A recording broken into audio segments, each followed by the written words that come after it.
Hindi lahat ng nagiging kontrabida ay umuuwing talunan at madalas ay nai-stereotype pa sa mga palabas sa telebisyon maging sa pelikula na ang mga kontrabida raw ay nakakarma o di kaya ay natatalo ng bida. At higit sa lahat ay hindi lahat ng mga kontrabida ay masama. Nasabi ko ang mga ito dahil isang kontrabida ang magbabahagi ng kanyang storya sa ating programa. Dear Papa Dudut, just call me Ana, 33 years old at nakatira na ngayon dito sa California, USA. Particularly in Long Beach. Actually, at first time at hindi ko alam na may ganito pala sa YouTube. And upon knowing it, I was amazed and instantly admired it. My friends in the Philippines always talking about your program. Mula sa kanilang Facebook status hanggang sa kanilang mga simple comments. At dahil nga sa curiosity, a friend of mine gave me a link of your YouTube channel and from that ay nakahiligan ko na siya. Nakagawian ko na bago ako matulog na makinig sa inyong mga episodes dito sa Papa Dudut Stories. Isa nga sa mga paborito kong episode mo ay ang storya ni Jeremy na napatay ang kanyang sariling kapatid dahil sa hindi pantay na pagtrato ng kanilang mga magulang sa kanila. Samantala dahil na rin sa pag-uudyok sa akin ng mga kaibigan ko sa Pilipinas ay nag-decide na akong sumulat sa inyo. Ang ibabahagi kong kwento ay nangyari a few years back when I was still in the Philippines. May kakambal ako. Si Nena. Lumaki kami sa mahirap na pamilya dahil sa sobrang kahirapan ay napilitan akong tumigil sa pag-aaral ng kolehiyo noon. Si Nena nagpatuloy sa pag-aaral dahil scholar siya noon. At nang makatapos siya at makahanap ng trabaho ay sa kanya ako pinag-aral sa kolehiyo. Madalas kaming ipagkumpara ni Nena. Kung kagandahan ng pag-uusapan ay marami ang nagsasabi na mas maganda ako kesa sa kanya. Pero pagdating sa talino ay inaamin ko na mas lumamang si Nena. Sa pag-uugali naman ay kinukonsidera ko ang sarili ko bilang wild, liberated at easy-go-lucky na tao habang seryoso, conservative at dekalibreng kumilos si Nena. On the other hand, kung breadwinner si Nena, black sheep naman ang tingin sa akin ng mga magulang ko dahil sa aking personality. Kaya masasabi kong mas mahal at ipinagmamalaki nila si Nena kesa sa akin. Dahil kay Nena nakatapos ako ng pag-aaral at nakapagtrabaho sa isang real estate company kaya masasabi kong malaki ang utang na loob ko sa aking kapatid. Doon nakilala ko si Alejandro, boss ko at anak ng isa sa mga board member ng kumpanya. Nang mga panahong yon Papa Dudut ay nag-aambisyon akong makapangasawa ng mayaman. Kaya naman ginawa ko ang lahat upang akitin si Alejandro. At nagtagumpay naman ako. After several months ay naging boyfriend ko siya. I give him everything para mapatunayan sa kanya na mahal ko siya. On the other hand ay naging mabuting boyfriend naman sa akin si Alejandro. Palagi niya akong binibigyan ng mamahaling regalo tulad ng alahas, bag at kung ano-ano pa. Naging masaya naman ang relasyon namin ni Alejandro hanggang sa nakilala niya si Nena. Simula noon ay biglang nag-iba siya ng pakikitungo sa akin. Madalas kong napapansin at tila ang kapatid ko ang bukang bibig niya palagi. Siyempre nagselos ako noon at palagi kaming nagtatalo ng boyfriend ko. Hindi nga nagtagal ay napansin ko rin na umalis si Alejandro nang hindi ako kasama. Napapatanong tuloy ako palagi kung sino ang palagi niyang kasama at kung ano ang kanilang ginagawa. Hanggang sa lumipas ang ilang linggo, tuluyan nang nanlamig sa akin ang aking boyfriend. Isang malamig na gabi ay pumunta siya sa aking condo unit at doon ay nalaman ko ang katotohanan tungkol kay Alejandro. Makikipag-break na ako sa iyo, Ana, diretsang wika ni Alejandro sa akin. Ngunit nagbabaka sakali pa rin ako na manilang ang narinig ko. Alejandro, huwag ka namang magbiro ng ganyan. Hindi ako nagbibiro. Muling sabi niya sa akin. Hindi na kita mahal at iba na ang gusto ko, Ana. Pagpapatuloy pa niya. Sa pagkakataong yun ay nasampal ko sa Alejandro ng malakas. Ang sama-sama mo, Alejandro. Minahal kita at ibinigay ko sa iyo ang buo kong katawan tapos ay itatapon mo lang ako na parang basahan? Hayop ka, Alejandro. Napasigaw ako noon sa sobrang galit. Minahal din naman kita kaso may babae na mas mahal ko kesa sayo, ang sabi ng aking boyfriend. At sino naman yun, Alejandro? Hysterical kong tanong. Nung una ay nag-aalinlangang sumagot si Alejandro pero dahil sa nag-i-insist ako sa kanya na sagutin niya ang katanungan ko ay nagtapat na rin siya sa akin. Ang kakambal mo si Nena. Siya ang mahal ko, Ana. Nagimbal ako sa aking mga narinig. Nanginig ang buong katawang ko sa sobrang galit. Siguro nga ay malaki ang utang na loob ko sa kanya pero hindi sapat na dahilan yon para agawin niya sa akin ng lalaking mahal ko. Akala ko ako lang ang mamahalin mo. Yun pala pinagmumukha niyo akong tanga ng hayop kong kakambal. Mangiyak-ngiyak kong sabi. Oo, inaamin ko. Pinagsabay ko kayong dalawa. Pero mas nangibabaw sa akin si Nena. Pag-amin ni Alejandro. Sorry, Ana, pero buo na ang desisyon ko. Nagbabalak na kaming magpakasal ng kapatid mo. Lalo akong naging hysterical ng oras na yon. Alejandro, please. Huwag mo akong iwanan. Maawa ka naman sa akin. Mahal na mahal kita. Ikaw lang ang mundo ko. Ikaw lang ang buhay ko. Kapag nawala ka, ikakamatay ko yun. Ang sabi ko pagkatapos ay sinubukan ko siyang halikan sa labi pero nagpumigla si Alejandro. At nang magkaroon ng pagkakataon ay tinulak pa niya ako palayo sa kanya. Hindi ko pakakawala ng isang bagay na alam kong pagmamay-ari ko. Magkakamatayan na pero akin ka lang, Alejandro. Akin ka lang. Ang sabi ko nang makawala siya sa aking mga kamay. Yun lang ang pinunta ko dito. Aalis na ako. Noon naman ay naiirit ang wika ng aking boyfriend at pagkatapos ay tinalikuran na niya ako para umalis. Kapag iniwan mo ko, magpapakamatay ako. Pahabol ko. E di magpakamatay ka. Gusto mo ngayon na eh. Tandaan mo ito, Ana. Wala na akong pakialam kahit na ano pang gawin mo sa sarili mo. Galit na sabi ni Alejandro bago tuluyang lumabas ng aking condo unit. Sinusumpa ko, pagbabayaran mo itong ginawa mo sa akin, babalik ka din sa akin, pagbabanta ko. That was the hardest moment of my life. Ang iwanan ni Alejandro at ipagpalit ako sa kakambal ko.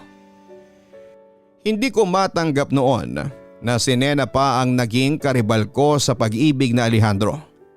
Halos bumagsak ang dibdib ko na magpaalam sa akin si Alejandro. Hindi naman ako nagkulang kay Alejandro pagdating sa pagmamahal. Sadyang inagaw lang talaga ni Nena sa akin ang lalaking pinakamamahal ko. Pero hindi pa rin ako sumuko noon. I tried to win him back. Nangulit ako, nagmakaawa ulit ako noon kay Alejandro. Halos mamalimos na ako ng pag-ibig sa kanya at hiniling ko sa kanya na bumalik siya sa akin pero nireject pa rin niya ako. Para akong basahan noon na itinapon matapos niyang pagsawaan. Papadudot walang araw at gabi na ako noon ay hindi umiiyak dahil sa kanya. Hanggang sa ma-realize ko na nga na wala ng pag-asang mahalin pa ako ni Alejandro. Dahil in love siya sa kapatid ko. At dahil sa sobra akong nasaktan ay naghangad akong maghiganti. Sinubukan kong siraan sina Alejandro at Nora sa trabaho, maging sa mga kakilala nila. Ngunit hindi ako nagtagumpay, nagmukha lamang akong tsismosa at talunan sa aking ginawa. Kaya naisipan ko na lamang na akitin muli si Alejandro at baka sakaling maagaw ko ulit siya sa aking kapatid. Isang gabi ay nagpa siya akong dalawin muli si Alejandro sa kanyang bahay para isagawa ang aking balak. And as usual ay nagulat ang aking ex-boyfriend nang makita niya ako. Anong kailangan mo? Very uninviting na tanong niya sa akin. Gusto ko lang namang bumisita sa iyo eh. Bakit, masama ba? Sarkastiko kong sagot sa kanya. Pero lalong nairita sa akin si Alejandro o Papa Dudut. Kung mang-aasar ka lang sa akin, pwede ba ngayon pa lang ay itigil mo na? At saka kung umaasa ka pa rin na makikipagbalikan ako sa iyo, pues huwag ka nang umasa. Usal ko. Hindi na ako umaasa pa, Alejandro, na magkakabalikan tayo kasi napansin ko na sobrang mahal na mahal mo ang kakambal ko. Oh well, ano bang pinakain sa iyo ni Nena? Mas masarap ba? Pagpapatuloy ko. Alam mo, ang laswa talaga ng bibig mo. Yan ang isa sa mga ayaw ko sa iyo eh. Reklamo ni Alejandro sa akin. Anong malaswa? Natatawa ko na lang na sabi. Kumusta na kayo ng kakambal ko? Usisa ko sa kanya. Sa pagkakataong yon ay siya naman ang naging sarkastiko. Masaya na kami ni Nena. Araw-araw ay tumitindi ang pagmamahala namin sa isa't isa. Kaya kung ako sa iyo, tigilan mo na ako, okay? Wala ka nang maaasahan pa sa akin. Buong pagdidiin niya sa akin. Pero sa pagkakataong yon ay muli ko siyang inakit. Alejandro, usal ko. Hindi mo ba namimiss ang mga halik ko? Hindi mo ba naaalala kung paano kita romansahin? Hindi ba halos mabaliw ka nga noon? Bulong ko pa sa kanya. Labis akong natuwa ng mga oras na yon dahil na-realize ko na effective pa rin ang pangaakit ko sa kanya. Kitang-kita ko kasi sa reaksyon niya na parang siyang natutuksong muli sa akin. Please Ana, wag mo kong akitin. Ang wika ni Alejandro pagkatapos ay napalanok siya nang magkadikit ang aming mga katawan. Huwag kang mag-alala, Alejandro, hindi ako maghahabol. Isipin mo na lang na pastime lang natin ito. No strings attached. Wika ko. Papadudot ng mga oras na yon ay wala akong pakialam kung bumalik sa akin si Alejandro o hindi. Ang mahalaga lang naman sa akin ay magkaroon ng lamat ang relasyon nila nang walang hiya kong kakambal. I'm sorry Ana, pero hindi ko kayang magtaksil kay Nena. Malapit na kaming ikasal, ang sabi naman ni Alejandro. Halatang pilit niyang inilalayo ang sarili sa makamandag kong tukso.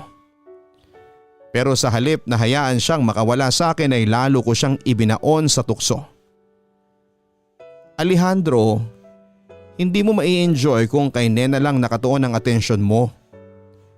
Maraming bagay dito sa mundo ang maaaring makapagbigay sa iyo ng kaligayahan at hindi lang ang kapatid ko. Ano Alejandro, make me your happiness. Ang sabi ko bago tuluyang bumigay na rin sa akin ng ex-boyfriend ko. And yes, we released our hit that time. Pero that time ay na-realize ko na hindi pala pagmamahal ang nararamdaman ko kay Alejandro. All I want is revenge. Gusto kong paikutin na lamang ang lalaking yon sa aking mga palad dahil sa ginawa niyang pagtapon sa akin noon. Patawanan ako ng Diyos, Papa Dudut, pero that time talaga ay desidido talaga akong sirain ang relasyon ni na Alejandro at Nena. Inakit ko ang ex ko at hindi naman ako nahirapan. Agad na nahulog sa bitag ko ang lalaking ng hudas sa akin. Hindi lang isang beses kundi maraming beses kong inilagay si Alejandro sa tukso. Walang kaalam-alam naman ang aking magaling na kapatid na si Nena na inaahas ko na siya. Si Alejandro naman, bagamat desididong pakasalan si Nena, ay hindi rin niya maiwasang matukso sa akin. Nagpatuloy ito kahit na mismo sa araw na ng kanilang kasal. It was a lavish and extravagant wedding. Balita ko nga ay umabot daw sa 17 million pesos ang nagastos ni Alejandro sa kasal nila ng kapatid ko. Marami silang guests na nanggaling sa kilalang pamilya and business fields. Isa na doon ay ang anak ng isang senador na kilalang real estate mogul. Masaya naman ang reception, smiles are everywhere. At dahil sa kontrabida ako ay gumawa ako noon ng paraan para magkaroon ng lamat ang kasiyahan na yon. Nena, my sister, congratulations sa inyong dalawa ni Alejandro. You know what? I'm so happy for you. Sarkastiko kong bate sa aking walang hiyang kapatid. As expected, nagulat naman si Nena. She never expected na magiging masaya ako sa kanilang kasal. Thank you, Ana. Tanging nasabi na lang ng aking kapatid. By the way, isa ng lakad ninyo after your wedding. I mean, saan kayo mag-honeymoon? Kunwari ay interesado ako. Pero deep inside ay pinapanalangin ko noon na sana ay mag-crash ang eroplano nila at huwag nang bumalik. Sis, sa Austria kami mag-honeymoon ni Alejandro. Buong pagmamalaki ni Nena sa akin at parang gusto niyang mainggit ako sa kanya. Wow naman Nena, ikaw na ang mayaman. Di bale, makakapangasawa rin ako ng bilyonaryo. Ang sabi ko habang may naispatan akong lalaki na bisita na na-recognize ko bilang anak ng isang kilalang negosyante. Mukhang naispatan din ni Nena yung lalaking tinutukoy ko. Sis, may asawa na yan. Natatawa niyang sabi. Okay lang sis, sarkastiko kong sagot. Mas masarap mang agaw ng asawa. Ang sabi ko sabay tawa ng mahina. Napansin kong sumeryoso ang mukha ni Nena at para bang naalarma sa aking mga sinabi. Nena, nagbibiro lang ako. Natatawa kong sabi. Maya-maya ay may mga lumapit na bisita kay Nena at syempre in-entertain muna yon ang kapatid ko. Nagpalingalinga ako at nakita ko si Alejandro na nagpaalam sa kanyang kausap at umalis sa reception ng mag-isa. At dahil sa curiosity ay sinundan ko ang aking bayaw. Nakita ko itong pumasok sa men's restroom at dahil sa pilya ko ay dahan-dahan din akong pumasok sa loob. Ana? Anong ginagawa mo rito sa restroom? Gulat na tanong sa akin ni Alejandro. Kung titingnan ang kanyang reaksyon ay para siyang nakakita ng multo. Kinandado ko ang restroom at nang aakit akong lumapit kay Alejandro.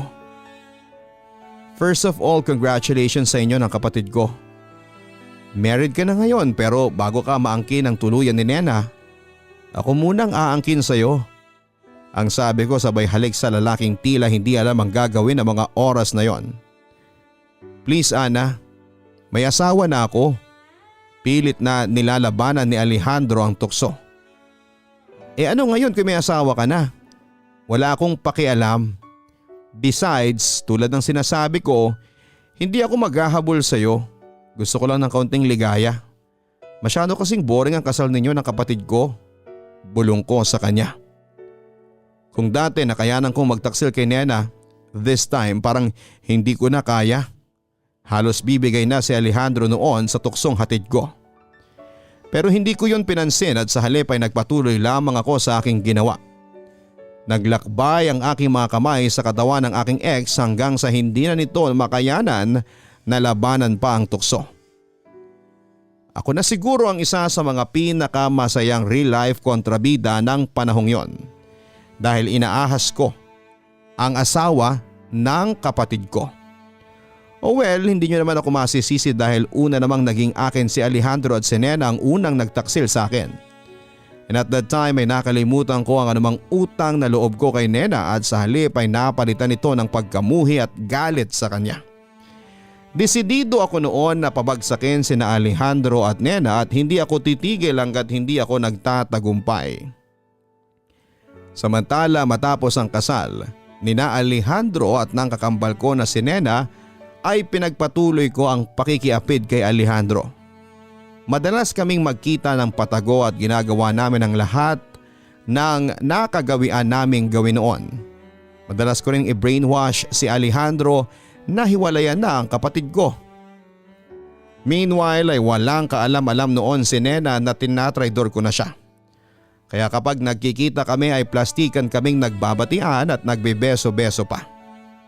Madalas ko siyang tanungin tungkol sa asawa niya at madalas niyang sagot sa akin ay madalas daw silang mag-away. Kunwari noon ay nakikisimpatya ako sa kapatid ko pero deep inside ay tuwang-tuwa ako.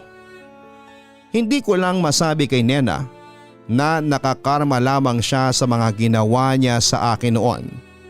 On the other hand ay isang gabi ay muling dumalaw si Alejandro sa condo unit na tinitirhan ko at sobra akong nagulat sa ipinagtapat niya sa akin.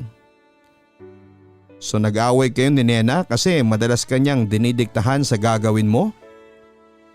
Well, ganyan talaga ang kakambal ko, masyadong diktador. Napapailing kong sabi pakaraang ikuwento niya sa akin ang away nilang mag-asawa. Nasasakal na ako sa kanya. Madalas kaming mag-away dahil sa napakasilosa niya. Bukod sa masyado siyang perfectionist. Hindi ko nga alam kung paano ko siya pakikisamahan. Reklamo naman ni Alejandro. Lalo kong natuwa sa mga narinig ko pero hindi ko yon pinahalata sa kausap ko. Ayan kasi, siya pa kasi ang pinili mo. Kung ako lang sana ang pinili mo, hindi mangyayari yan sa'yo. Ang sabi ko. At least ay unti-unti nang nakakarma ang huda sa harapan ko. Tama ka. Malaki ang pagkakaiba ninyo ni Nena. I'm sorry Ana kung pinagpalit kita sa kanya. Nagsisising wika ni Alejandro. Hindi ko maiwasang mapahagikhik. Mabuti na lamang at hindi yun masyado napansin ni Alejandro. Kung ganon ay nagsisisi ka na? Oo Ana. Nagsisisi na ako sa mga panluloko ko sa'yo. Pagtitiyak niya sa akin. Ana, ngayon ko lang na-realize na mahal kita. Sana matanggap mo ulit ako, ang sabi pa niya. Pag-iisipan ko muna kung makikipagbalikan ako sa iyo. Relasyon kasi naming magkapatid ang nakasalalay dito eh. Oh well, in the first place, kasalanan naman ni Nena. Kasi inagaw ka niya sa akin. Reply ko pa sa kanya. Sa pagkakataong yon ay niyakap niya ako ng mahigpit at parang maiiyak na. Sana mapatawad mo ko. Pinagsisisihan ko ng lahat ng mga ginawa ko sa iyo.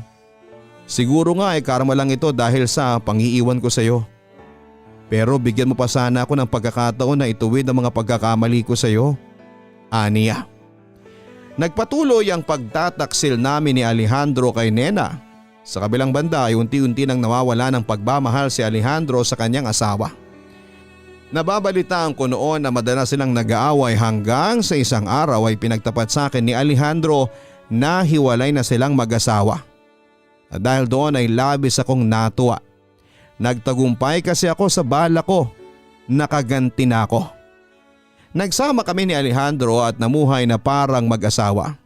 On the other hand ay madalas kontakin ni Nena ang asawa niya at nakiusap noon na makipagbalikan sa kanya. Pero desidido na noon si Alejandro na makipaghiwalay. Dahil doon ay sobrang devastated ang kapatid ko.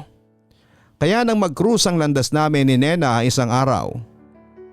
Nena, what a surprise. Anyway, pauwi na sana ako sa condo unit ko pero nandito ka so mamaya na lang. Anyway, napasyal ka. Sarkastiko kong tanong sa kanya. Gusto ko lang namang kumustahin ang asawa ko. Sarkastiko din niya ang sagot. Hindi mo ba ako kukumustahin? Natatawa kong sabi. Wala akong pakialam sa iyo. Sa pagkakataong yun ay balik seryoso naman ang mukha ni Nena. Well, kahit na wala kang pakialam ay okay lang naman ako. Masaya sa buhay. Si Alejandro ewan malay ko. Pagpapatuloy ko. By the way bakit mo pala sa akin hinahanap ang asawa mo?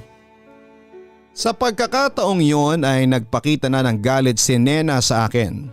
Ang galing mong magmaang-maangan ano? Pwede ka nga maging artista.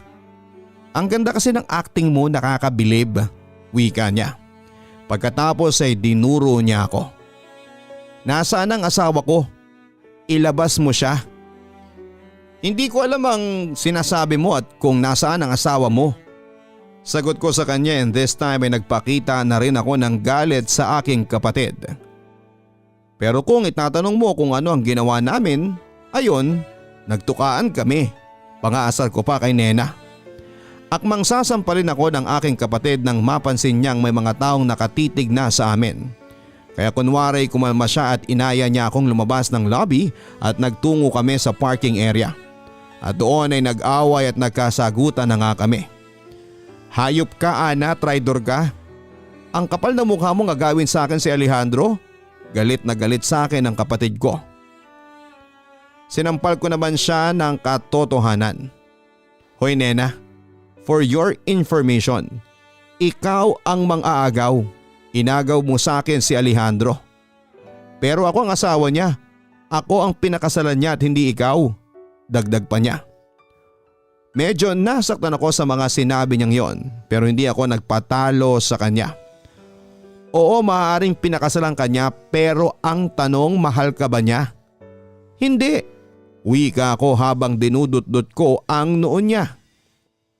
Isang malakas na sampalang natanggap ko kay nena. Doon ay nagkasakitan na kami pero dahil sa mabilis akong kumilos at malakas ako ay natalo ko ang aking kakambal. Kaya napaiyak na lamang siya noon. Ana, please, ibalik mo sa akin si Alejandro. Mahal na mahal ko siya. Pagmamakaawa ni nena sa akin. Pero nagmatigas pa rin ako. Ibalik? Mahal ko din siya nena. Hindi ko isusuko si Alejandro sa'yo. Kahit na kapatid pa kita. Pagdidiin ko. Magkapatid naman tayo, magkadugo eh. At saka marami naman akong ginawang pabor sa'yo. Pinag-aral pa nga kita. Tinulungan kitang marating ang kinakatayuan mo ngayon. Tapos ganito ang gagawin mo sa akin? Paglalahad ni nena na may halong panunumbat. So parang pinapalabas mo na matapos mo kong tulungan may karapatan ka nang agawin sa akin ng lalaking mahal ko? Kontra ko. Pues hindi ko ibabalik sa iyo si Alejandro. Akin siya. Ano pa bang gusto mong gawin ko ha, Ana? Hysterical niyang tanong sa akin. Ngunit desidido pa rin ako noon sa aking balak. Gusto ko? Pues magpakamatay ka na. Yon ang gusto ko. Hayop ka, Ana. Wala kang kasing sama. Pinagsisisihan ko na ikaw pang nagigakambal ko at kapatid ko. Galit na wika ni nena. Ingrata, sigaw pa niya sa akin. Ako, ingrata? First of all, wala akong utang na loob sa'yo. Oo, maaring pinag-aral mo ako pero inagaw mo naman sa akin si Alejandro. Kaya quits lang tayo. Tugon ko sa kanya bago ko siya iwanan sa parking lot na parang baliw kung umiyak sa galit sa akin. At that point ay kinalimutan ko na ang kapatid ko si Nena. Hindi naman pala totoo ang kasabihang blood is thicker than water.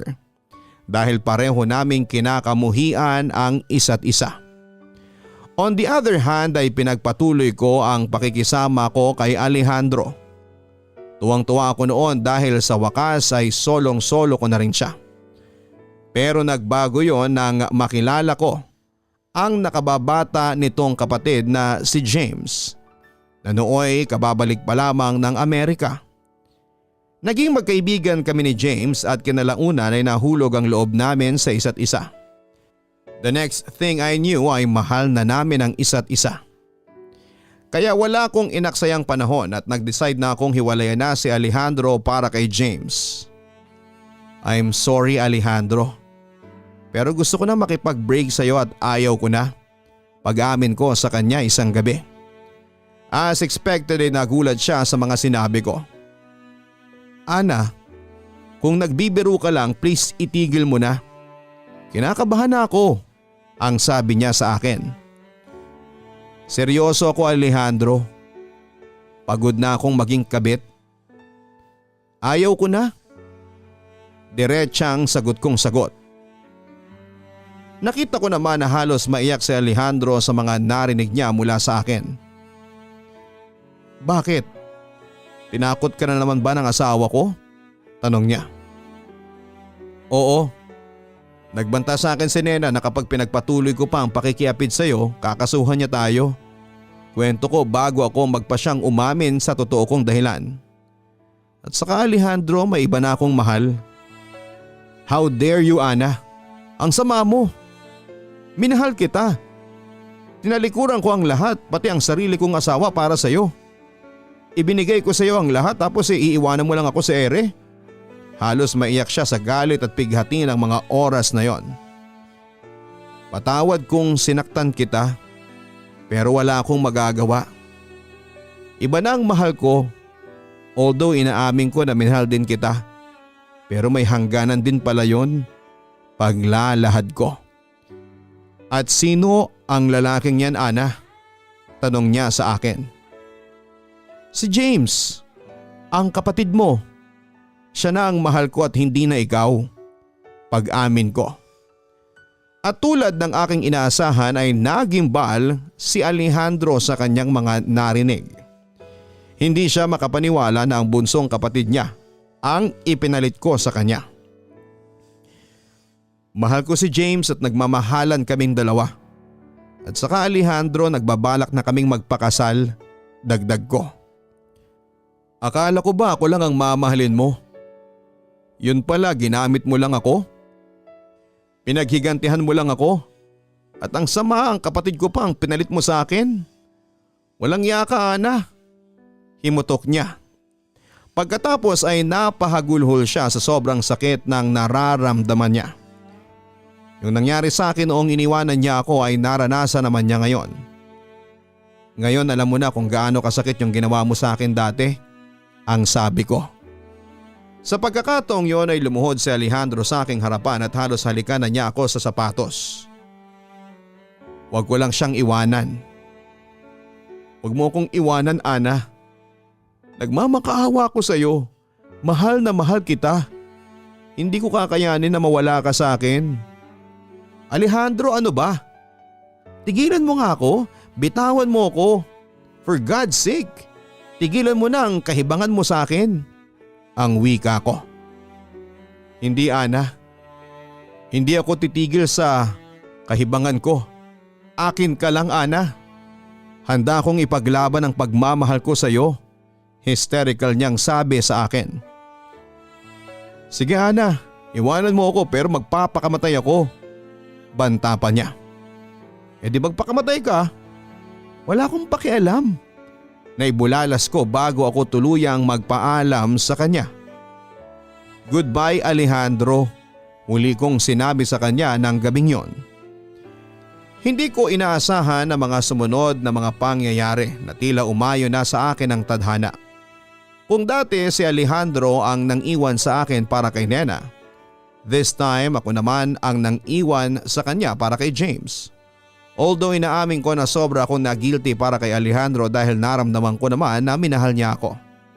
Pero kailangan ko siyang isakripisyo dahil may ibang lalaki na akong mahal. Masakit man sa kanya pero kailangan niyang tanggapin na hindi na kami para sa isa't isa. Pero sa halip na tanggapin ay nagpatuloy si Alejandro sa panggugulo sa amin ni James hanggang sa mapunta na kami ni James sa Amerika at dito na kami nagpakasal. Sa ngayon, Papa Dudut, ay masaya kaming naninirahan ni James dito sa Amerika. Although inaamin ko na hindi pa rin matahimik ang puso ko dahil sa guilt na nararamdaman ko para kina Alejandro at Nena. Matapos kasing mag-ibang bansa kami ni James ay nabalitaan kong tuluyang nasira ang buhay ni Alejandro nang dahil sa akin. Nawala ang kayamanan niya at napabayaan na niya ang kanyang trabaho. Nabalitaan ko rin na nalulong si Alejandro sa alak at droga. Hanggang sa nabalitaan ko na lamang na tuluyang bumigay na si Alejandro at nawala na sa katinoan ng kanyang pag-iisip. Ang kapatid ko namang si Nena ay nabalitaan ko na lamang na may ka-live-in partner na isang negosyanteng Chinese. Wala na po akong ibang balita tungkol sa kanya. Papadudot, wala na akong balak pang makipagbati sa kapatid ko. Siguro ay dadalhin na namin ito hanggang sa hukay.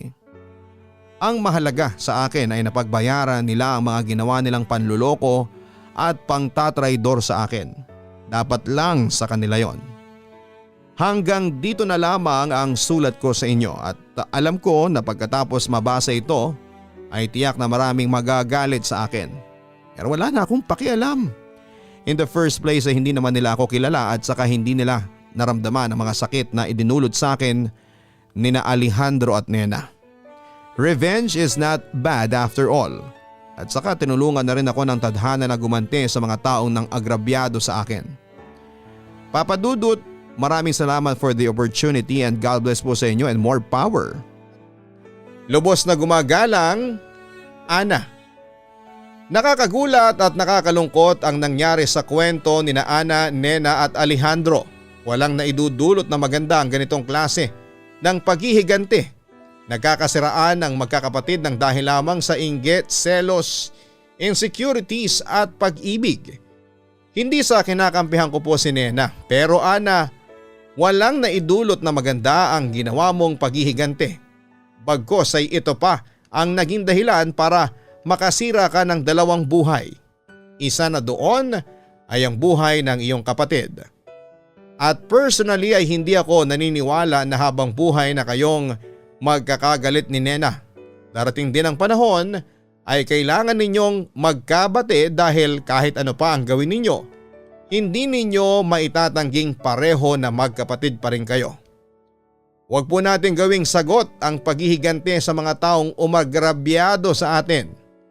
Dahil sabi nga ni Confucius, before you embark on a journey of revenge, dig 2 graves. Ang ibig sabihin po niya na hindi lang yung taong pinaghihigantihan mo ang maaapektuhan, kundi pati na rin ikaw. Sa una makakaramdam ka ng saya sa iyong paghihigante, pero eventually ay marirealize mo na mali ang lahat dahil bawat galaw natin ay nagre-reflect sa magiging resulta ng kinabukasan natin. At kapag na-realize natin ang mali, it's too late na. Kaya mga kaibigan, bago tayo maghigante, bakit hindi muna natin isipin ang magpatawad? Revenge only engenders violence, not clarity and true peace. At sabi nga rin ni Albert Einstein, weak people seek revenge and strong people forgive. Intelligent people ignore. Sa ginawa mo Ana, ipinakita mo lamang kina Alejandro at Nena na mahina ka deep inside. Ganon pa man, masaya na rin kami para sa iyo Ana dahil nakita mo na rin ang totoo mong kaligayahan sa pamamagitan ng iyong asawang si James. Mukhang masaya rin ang iyong kapatid na si Nena kapiling ang bago niyang pag-ibig. Ngunit labis na nakakaawa si Alejandro dahil hindi na siya nakabangon sa nangyaring pagsubok sa kanyang buhay. Anyway, maraming salamat pa rin kay Ana sa pagbabahagi mo ng iyong kwento sa aming programa. At bago tayo magtapos ay mag-iiwan ako sa inyo ng isang aral. Huwag ninyong sayangin ang oras ninyo sa paghihigante sa taong umagrabyado sa inyo. Hayaan nyo lamang ang tadhanang maghatid sa kanila ng karma. Darating din ang panahon na marirealize nila ang kanilang pagkakamali sa iyo. Huwag kalimutan na mag-like, share and subscribe at suportahan din po ang isa ko pang YouTube channel, ang Papa Dudut Vlogs. Maraming salamat po. Ang buhay ay mahiwaga, laging may lungkot at saya. Sa Papa Dudut Stories, laging may karamay ka.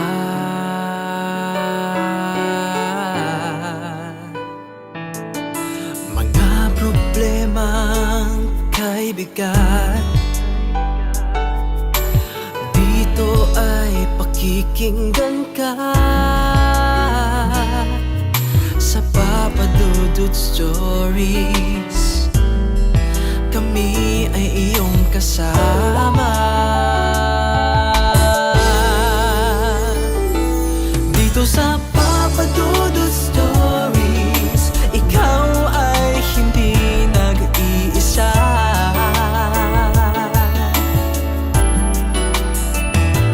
Dito sa Papa Dudut Stories, may nagmamahal sa'yo. Papa Dudut Stories, Papa Dudut Stories.